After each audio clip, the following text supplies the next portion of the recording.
गुरु से अर्ज करता है कि मेरी बल बुद्धि, मेरी सोच, मेरे विचार, मेरे ख्यालात, मेरी हालात ये हैं कि मैं किसी भी प्रकार से अच्छा नहीं हूँ। आपकी शरण मुझे अगर मिल जाए, आपसे बार बार अनुनय प्रार्थना करता हूँ, मैं आपकी पूजा करता हूँ कि आप मेरे सारे अवगुणों को निकाल करके, इन तृष्णाओं को मिटा करके, मेरी कामनाओं को मन से निकाल के, मेरी मलिन वासनाओं को दूर करके मेरे हृदय को पवित्र करो, मेरे विचारों को सुधारो, मेरे जीवन को अच्छा और सही बनाओ, जिससे मैं सुखी होके सिर्फ आपकी आराधना, आपकी पूजा करूं, जिससे ये मेरा कल्याण हो। वैसे भी अगर पीछे के इतिहास हम देखते हैं कि गर्भ योगेश्वर जैसे, सुखदेव जैसे, जो गर्भ से ही माया जिन्होंने त्याग दी थी संसार में आने से पहले, उनको भी बिना गुरु के कहीं सम्मान नहीं मिला। नारद जैसे मुनियों को भी जब तक उन्होंने गुरु धारण नहीं किया तब तक जिस जगह पर बैठते थे उस जगह को भी वो अपवित्र मानते थे। इसलिए गुरु का ऊंचा दर्जा है कि जब गुरु मिल जाता है तो यूं समझो जिस प्रकार से जो हमारी रूह पर लगी हुई मैल है, जो हमने जन्म जन्मांतर तक अनेक योनियों में हमने गंदे मंदे कर्म किए हैं, और वो कर्म हमारा जो पीछा करते आ रहे हैं, जिनके कारण दुनिया में हम सुख दुख भोगते हैं, ये सब कर्म का खेल है। परंतु जब मनमुखी काम होता है, हमें समझ नहीं है, तो गुरु की पूजा किस लिए इतनी ज़्यादा मानी गई कि गुरु हमें समझा देता है कि इंसानी जीवन में ही हमारा ये काम हो सकता है कि जो जन्म जन्मांतर के कर्म का बोझ हम लिए फिरते हैं, हर योनि में जो जो कर्म करते गए और वो संचित होते होते अब तक हमारे साथ हैं और आगे भी यूं ही चलते रहेंगे। लेकिन जिन्होंने गुरु कर लिया है, जिन्होंने गुरु धारण किया है, गुरु से ज्ञान ले लिया है, दीक्षा जिन्होंने लेके गुरु की आज्ञा का पालन जिन्होंने किया है, गुरु जो करनी कराता है उस करनी को करके ये जीव अपने उन कर्मों को धो डालता है। जब ये उन्हें बुरे कर्मों से ये उज्जवल हो जाता है, पवित्र हो जाता है, तो फिर इसको इस संसार में आने जाने का कोई डर और भय नहीं रहता। नहीं तो जब तक गुरु नहीं मिलता है ये जीव निगुरा रहता है, इसको समझ नहीं है कि किस जगह जाना है, कौन तेरा ठिकाना है, क्यों संसार में आया था। इन चीज़ों के जवाब अगर दुनिया में ढूंढोगे, ढूंढने से नहीं मिलेंगे। लेकिन जब गुरु के द्वारे पर जाते हैं, गुरु हमें खोल के ये बता देगा, ये समझा देगा कि हमारा लक्ष्य क्या है। जिसको दुनिया को हमने अपना घर समझा हुआ है, जिनको हमने अपना परिवार समझा हुआ है, जिनसे हमने संबंध जोड़े हुए हैं, उनसे हमारा कोई नाता नहीं है। ये नाते कब तक के हैं? जब तक हमारे से उनके काम होते हैं, जब तक उन्होंने हमसे अपना कर्जा लेना होता है, और जब तक हमें उनका कुछ देना होता है, तब तक ये सिलसिला चलता रहता है। लेकिन गलती क्या होती है दुनिया में? हम उनको इस गलती से अपना समझ लेते हैं। हम चाहते हैं कि ये हमारा है। जब उनमें से कोई बिछड़ता है तो हम सोचते हैं कि ये हमारी चीज़ को कोई लिए जा रहा है। ये संसार का खेल। काल महाराज की रचना में ये जब 1 करोड़ को ये पैदा कर 1.25 करोड़ पैदा करता है तो 1 करोड़ को ख़त्म भी हो जाता है। ये सिलसिला है दुनिया का। उसकी दुनिया में कोई फर्क नहीं है। उसकी रचना में एक जगह से विनाश होता है, दूसरी जगह से वो चीज़ दूसरा रूप बदल के हो रही होती है। हम सोचते हैं कि ये हमारी चीज़ हमसे छीनी जा रही है, या इसको किसी न किसी रूप में हमें नुकसान दिया जा रहा है, लेकिन वो गलत है। जो करणहार करता है, जिसने रचना रची है, वो जानता है इसके लिए, उसका काम है कि वो क्या करता है क्या नहीं करता है। लेकिन जब गुरु मिल जाता है तो गुरु इस दुनिया के बारे में, उस रचनाकार के बारे में और उस मंजिल के बारे में भी बता देता है कि ना रचनाकार उस समय हमारा कुछ बिगाड़ सकेगा, ना ही जिस दुनिया को हम अपने सोचते हैं ये दर्पण की नाई हमें साफ नजर आएगी कि ये हमारी नहीं है। और जो हमारा ठिकाना जब हमें समझ में आ जाता है तो दुनिया में रहते हुए हम दुनिया के नहीं रहते। जिस प्रकार से जिसको हम परमात्मा कहते हैं वो हर जगह होता हुआ भी कहीं नज़र नहीं आता, वो सब कुछ करता हुआ भी कुछ करता दिखाई नहीं देता है, लेकिन फिर भी सारे काम होते हैं और हम उसके बारे में कहते भी रहते हैं कि वो हर जगह मौजूद है, वो सर्वशक्तिमान है, वो सब का करता हरता भरता धरता है, लेकिन फिर भी तो दिखाई नहीं देता। जब उस चीज़ के बारे में हमें ज्ञान हो जाता है, वो ज्ञान यहाँ नहीं है, उस ज्ञान के लिए कोई दूसरी दुकान नहीं है, वो ज्ञान गुरु के द्वारे से ही ज्ञान मिलता है। लेकिन गुरु के द्वारे पर गुरु की जब शरणागत हो जाते हैं, और वो सच्ची गुरु भक्ति के बिना नहीं मिलता।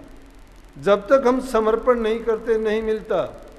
समर्पण किस प्रकार से, ये है नहीं कि दिखावे के लिए हम देखा देखी कहते हैं मैंने नाम ले लिया, मैंने गुरु धारण कर लिया, मेरा धर्म ऊंचा है, मेरा गुरु बड़ा है, लेकिन करनी कुछ भी नहीं है हमारे पास। करनी जब तक नहीं करते हैं तब तक मन पवित्र नहीं होगा। कहने वाली चीज़ें जबान से कहते हैं, अरे इंद्रियों से कहते हैं, इंद्रियों की सुनी हम बातों को बता देते हैं, लेकिन ये तो एक बाहरी शरीर की दुनियादारी की, ये कान आवाज़ सुना देते हैं, आंखें बाहर की चीज़ों को देख लेती हैं, हमारी त्वचा या दूसरी जो ज्ञान इंद्रियां हैं और दूसरी चीज़ों का ज्ञान प्राप्त कर लेती हैं। वो जो ज्ञान है, जिस ज्ञान को हम गायब ज्ञान कहते हैं, गैब कहते हैं, जो जाहिर में किसी को पता ही नहीं है, और यही एक भूल होती है इंसान की।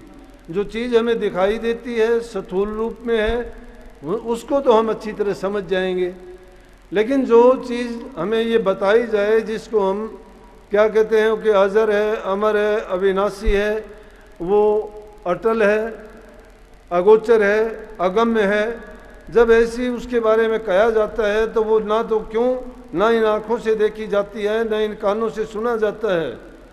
वो अनस्पोकन लैंग्वेज है, बोली नहीं जाती। कहाँ है वो? जब इन आँखों से नहीं बल्कि सूरत की आँखों से देखना शुरू करेंगे, और वो सूरत की आँख कौन दिखाएगा? हमें सिर्फ सतगुरु के सिवाय कोई नहीं बता सकता। इसलिए ये गुरु के इस कदर हम जोर शोर से जहाँ कहीं जाओगे गीत गाए जाते हैं कि गुरु बिन ज्ञान नहीं, गुरु बिन ध्यान नहीं।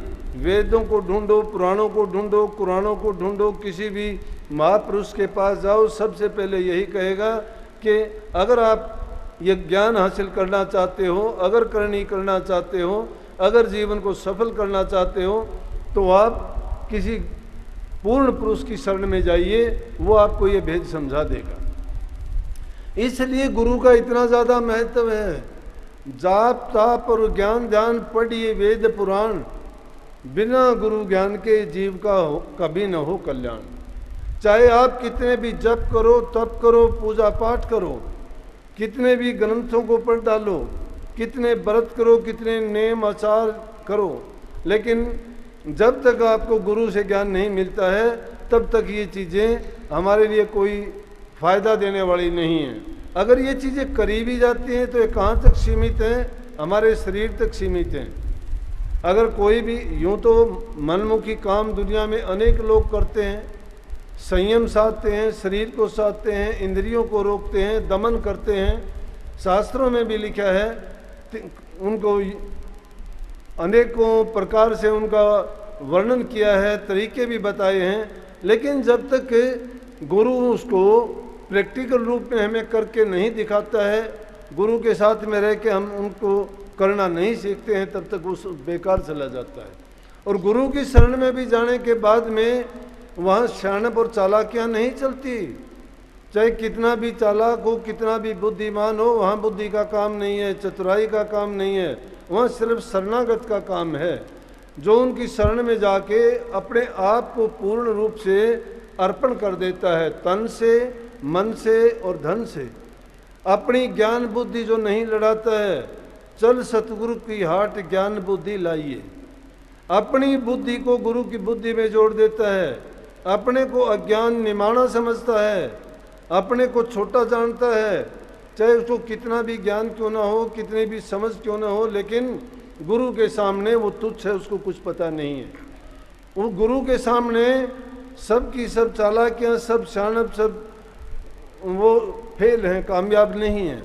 गुरु के सामने जब जाते हो तो अपने आप को बिल्कुल अनजान, निर्बल, अबल जान के और एक भिक्षुक की तरह से गुरु के सामने जब तुम जाओगे तो गुरु तुम्हें माला माल कर देगा। गुरु के पास वो दौलत है जो बाहर से नहीं दिखाई देने वाली, लेकिन वो शहंशाहों को शहंशाह बनाता, जिसको पाने के बाद में, क्योंकि हम संसार में जब तक रहते हैं हम चाहना के गुलाम हैं, हम तृष्णाओं के गुलाम हैं। हमारे पीछे जो चोर लगे हुए हैं वो हमें नहीं टिकने देते, हमारी मलिन वासनाएं नहीं टिकने देती। काम के मारे हुए, क्रोध के मारे हुए, लोभ के मारे हुए, मोह के मारे हुए, अभिमान में बंधे हुए, एक एक चीज का नहीं, किसी को धन का गुमान, किसी को पद का गुमान, किसी को परिवार का गुमान, किसी को रूप हुसन का, किसी को शरीर के बल का अभिमान है। ये अभिमान उसको खराब कर देते हैं। इस जीव को ये सोचने तक नहीं देते कि आखिर तेरा वजूद क्या है और गुरु की शरण में जाने से तुझे क्या मिलेगा। अभिमानी जीव इस मार्ग पर नहीं चलते, वो दुनिया को सत्य जानते हैं, लेकिन जिसको नाम मिल गया, जिसने गुरु को जान लिया, तो गुरु ने उसको ये भेद भी समझा दिया कि जिसको सत्य मानते हो मिथ्या है। इसलिए सब संतों ने कहा कि ये दुनिया मिथ्या है। मिथ्या का मतलब ये नहीं कि इसमें कोई चीज़ नहीं है, ये कारोबार यूं ही चलते रहेंगे, यूं ही पैदा होते रहेंगे, मरते रहेंगे, समाज में दूसरी कार्रवाई भी होती रहेंगी, लेकिन उनमें फंसने की बजाय जो करने वाला काम है वो करो। क्यों? ये तो एक प्रोसेस है उसका, कुदरत का, कि बनता है वो बिगड़ता है, बिगड़ता है तो फिर बन जाता है। जिनमें तीन शक्तियां, जिनका नाम लिया गया ब्रह्मा, विष्णु और महेश का, जिनका काम एक पैदा करता है, एक पालन करता है, तो एक उनका संहार करता रहता है। उन तीनों के रूप में ये क्रिया चलती रहती है। किसी भी चीज़ में देखोगे, गौर करके देखोगे, सुबह से लेकर शाम तक अपने काम करने में देखोगे, किसी भी काम में, तो ये तीनों क्रियाएं मिलेंगी। अगर हम जमींदार को देखते हैं, फसल उगाता है, फसल बोता है, ब्रह्मा का काम करता है, परवरिश करता है, उसको पानी देता है, खाद बीज डालता है, सर्दी गर्मी से बचाता है, वो विष्णु का काम करता है। पक जाती है उसको काट लेता है तो उसका संहार कर देता है। क्रिया वही है, नाम बदला गया है सिर्फ। ये तो त्रिगुणात्मक जो संसार है, ये तीन शक्तियां अपना काम करती हैं, लेकिन हम उस बहकावे में आके करते जाते हैं। मुख्य रूप से जो बल गुरु पर दिया गया है, क्योंकि गुरु से बढ़ के कोई चीज़ है नहीं संसार में।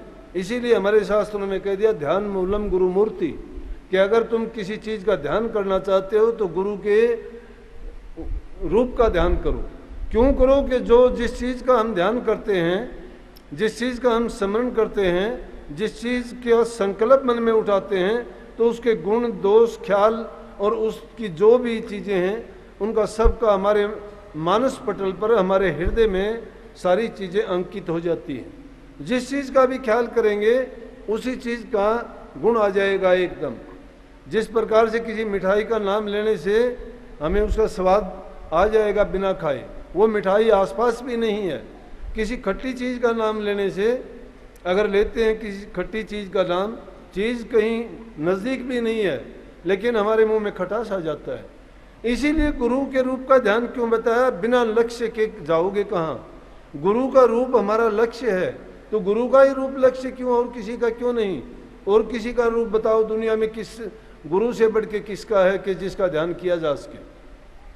जिसका भी करोगे, जो खुद इन संसारी चीज़ों में फंसे हुए हैं, तो उनमें तो उन्हीं गुणों की उन्हीं दोषों की, उन चीज़ों की दुर्गंध उनमें से आएगी, और जिनका भी ध्यान करोगे वही चीज़ें हमारे अंदर भी पनप जाएंगी।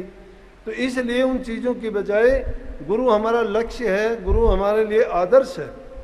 गुरु ने हमें जो ज्ञान दिया है, गुरु का ध्यान करने से वही गुरु का ज्ञान हमें, गुरु के गुण हमारे अंदर प्रवेश कर जाएंगे, और मन की वृत्तियों को एकाग्र करने में टाइम नहीं लगता। क्योंकि शक्ति जो है हमारे शरीर की सारी शक्तियों को एकाग्र करने के लिए, एक बिंदु पर कायम करने के लिए लक्ष्य चाहिए, और वो लक्ष्य शास्त्रों ने कह दिया कि ध्यान मूलम गुरु मूर्ति, कि गुरु की मूर्ति का ध्यान करो। और पूजा अगर करो तो किस चीज की करो? पत्थर पानी पेड़ की पूजा करते हो, मिथ्या चीजों को जाके पूजते हो, जिनके बारे में जानते नहीं, जिनका महत्व नहीं, जिनका गुण का नहीं पता, क्यों पूजते हैं? हम पूजते हैं देखा देखी की रीति रिवाज है, लौकिक भक्ति है, मान सम्मान मिल जाता है। कोई कहता है नहीं तो अमरदास जी के बारे में आपने सबने सुना होगा, सिखों के तीसरे गुरु, तो 21 बार हरिद्वार वो नंगे पैरों गए और 21 बार स्नान करके आए, लेकिन जब तक गुरु नहीं किया था। और जब गुरु के बारे में जब एक महात्मा ने उनको कहा और आंख खुल गई कि गुरु के बिना ये हालत होती है, उसके हाथ का पानी नहीं पिया। कहने लगे अरे अमरदास, मुझे नहीं पता था तू निगुरा आदमी है, तेरा गुरु नहीं है, तेरा तो हाथ से पानी पीने का भी धर्म नहीं है।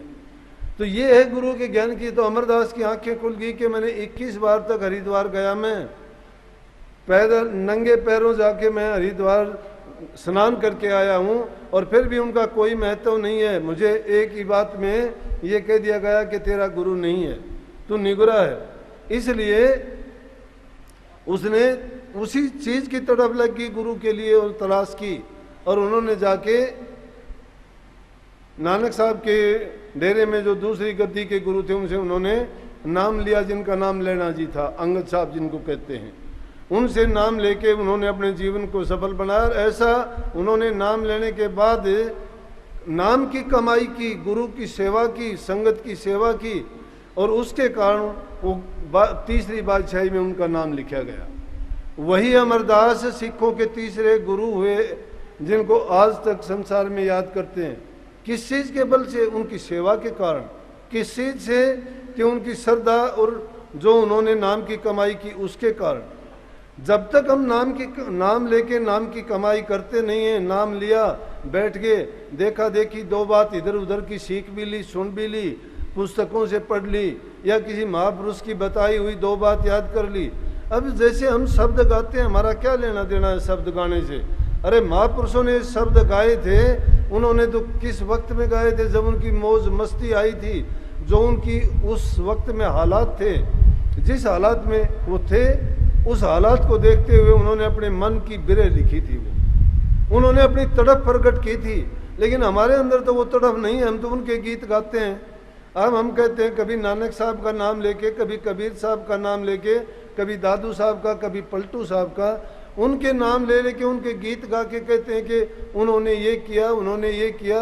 और नानक साहब का आखिर में, कबीर साहब का, दादू साहब का, उनकी जब छाप लगती है तो फिर भी ये समझ नहीं आती कि उन्होंने क्यों कही ये बात। उन्होंने इसलिए नहीं कही थी कि तुम्हारे लिए लिख के जाते हैं, तुम इनको गा गा के और पार हो जाओगे। नहीं, वाणी भी मिथ्या नहीं होती है। वाणी से ज्ञान मिलता है, समझ मिलता है, बिरह जागती है, तड़प उठती है, इंसान को प्रेरित करती है अच्छे करने के लिए। लेकिन जो किताबों के चक्कर में फंस जाते हैं, उनकी बातों को सीखने में लग जाते हैं, वो करनी से कोसों दूर हट जाते हैं। अगर करना चाहते हो तो मन की किताब पढ़ो, जिसमें नूरी गुरु बैठा हुआ है। वो तुम्हें ज्ञान भी देगा, ध्यान भी देगा, और तुम्हें मोक्ष भी देगा, और सभी तुम्हारे बुरे कर्मों से भी बचा देगा, और अच्छा करने के लिए तुम्हें पूर्ण ताकत भी देगा।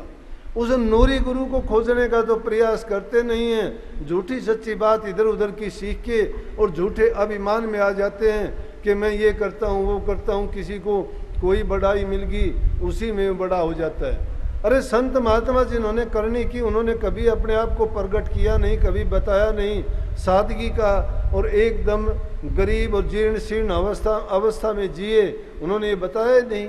ये तो हम जैसों ने पिछलगवे जो थे उनको प्रकट कैसे कर दिया कि जब हम अपने दुख दर्द में तकलीफ में जाके याचना की, तड़फे, चिल्लाए, और उन्होंने अपनी मस्ती में आके हमें जो भी आशीर्वाद दे दिया। देखते ही देखते जब वो चीज़ें सारी सत्य होगी तो हमने उनका प्रचार करना शुरू कर दिया कि मेरे गुरु ने ये कर दिया। अब भी दुनिया में अगर किसी गुरु के पास जाते हैं, क्यों जाते हैं? कि मेरे लड़का हो जाए, मेरा काम अच्छा हो जाए, मेरा व्यापार अच्छा चले, मुझे नौकरी मिल जाए, मेरे दुख दर्द तकलीफ दूर हो जाए, ये चीज़ें लेके जाते हैं। ये संसारी चीज़ें हैं, हमारा किया हुआ कर्म का कर्म फल है। उस कर्म को लेके गुरुओं के पास जाके हम अपने कर्म को कटवाना चाहते हैं। अगर हमारे वो एक दो पूरी होगी बात तो ठीक है, गुरु भी पूरा है और हम चलते रहेंगे, जाते रहेंगे। लेकिन जिस दिन एक बात भी पूरी नहीं होगी उसी दिन आना जाना बंद। तो हम किस चीज़ के लिए गए? ना भक्ति के लिए गए, ना कल्याण के लिए गए, ना सुधार के लिए गए, ना ही हम अपने इस जन्म मरण से छुटकारा पाने के लिए गुरु की शरण में गए। हम उन चीज़ों की तलाश में गए थे, वो चीज़ मिल गई तो जब तक गुरु के पास रहे, वो चीज़ नहीं मिली तो गुरुओं को ही उल्टा सीधा बोलना शुरू कर दिया। ऐसे अनेक जीव हैं, ऐसी घटना